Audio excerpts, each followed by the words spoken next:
Good evening, Community for Exceptional Mind. Welcome to our Autism Awareness Virtual Book Club. Before we start, let's go ahead and dig into The World According to Mr. Rogers. If anyone has this book, I am on page 184. As different as we are from one another, as unique as each of us is, we are much more the same than we are different. That may be the most essential message of all, as we help our children grow toward being caring, compassionate, and charitable adults. Okay, so uniquely human, a different way of seeing autism. We are on page 50 in chapter 2 called Listen. The top of page 50. Listening encourages communication. That is why it is so important for parents to listen to their children and not to be dismissive of this type of communication. One of my early mentors, the late Dr. Warren Fay, a speech and language specialist who worked at what is now Oregon Health and Science University, put it this way: if we don't yet fully understand what echolalia is all about, shouldn't we at least give the children the benefit of the doubt? Consider the perspective of the child who is desperately trying to communicate. Despite the neurological challenges that come with autism, social anxiety, sensory overload, often language processing challenges is also one. When that child's early attempts to communicate are met with harsh orders recommended by some professionals to be quiet or stop silly talk, it is not only unhelpful, it's actually discouraging the child's efforts to communicate and work through the challenging process of figuring out what speech, language, and communication are all about. Besides, shutting down these attempts at communication may provoke even greater stress and confusion for the child.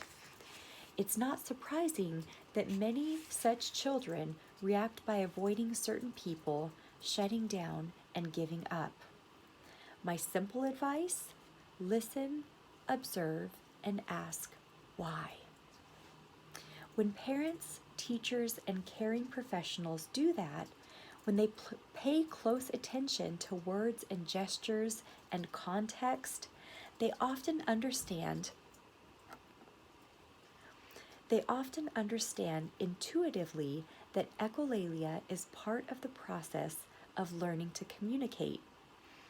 I watched that happen in Namir, a little boy I first met when he was about 2.5 and captivated by Disney videos.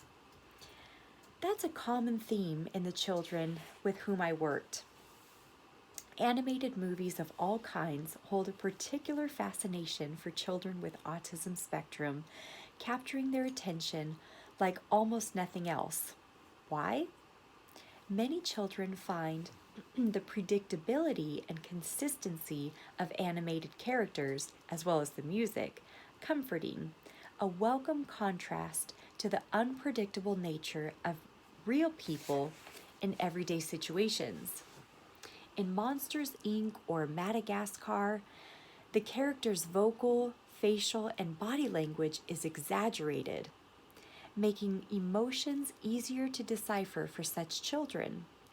People with autism also find the clear delineation of good and evil characters an appealing alternative to the more nuanced gray areas they encounter in real life.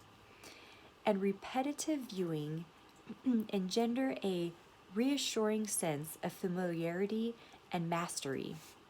Many parents express concern that their children are spending too much time focusing on The Lion King or Shrek, worried that this is harmful to their development.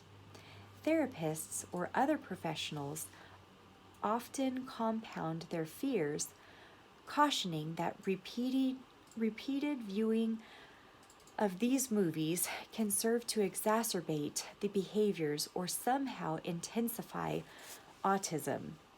Parents often ask me if these movies are only serving to provide more fodder for silly talk, more useless phrases for children to echo. I learned from Namir and his parents to take a longer perspective, a more nuanced view. As a 3-year-old, Namir seemed lost in Disney films. Much of what came out of his mouth consisted of snippets of Peter Pan, his favorite. Instead of using language to interact with other people, he would repeat lines from the movie to himself, sometimes seeming oblivious to the real human beings surrounding him. Others might have tried to dissuade him by reacting to demands to stop using such speech, convinced this meaningless parroting was hindering his process. Instead, Namir's parents listened to him and joined him. They bought Peter Pan action figures and interacted with him as he acted out imaginary scenes with the toys. They honored his interests and supported his engagement so that Namir felt listened to and respected. In time, his play progressed. He showed increasing understanding of what he was saying. He was still using the phrases he had picked up from Peter Pan, but he found ways to use Disney dialogues in their appropriate social context. Like Aiden, the boy who employed the Wizard of Oz line to greet people, Namir began integrating the snippets of speech, spinning in his head as a way to connect with other people. As he leaned to use language more creatively, he used the Disney talk more selectively. When it was appropriate to the social context and his own intentions. When he wanted someone to leave, for example, he would say, "Tinkerbell, I hereby banish you forever." By encouraging his unique efforts to communicate, Namir's parents dramatically aided his development. Between preschool and elementary school, he transformed from a boy who seemed lost in a world of random scripting and playing alone to an interactive and social little boy. When his 4th grade teacher assigned the children to do a research project on a famous American, Namir chose Walt Disney. And when he produced a lovely report, his parents took another opportunity to celebrate their son and the value of having faith in one's own child. We will actually stop there. The bottom of page 52, we will pick up in chapter 3. We're finally on chapter 3, enthusiasms. So we will see you tomorrow evening on page 53. Thank you. Have a good evening.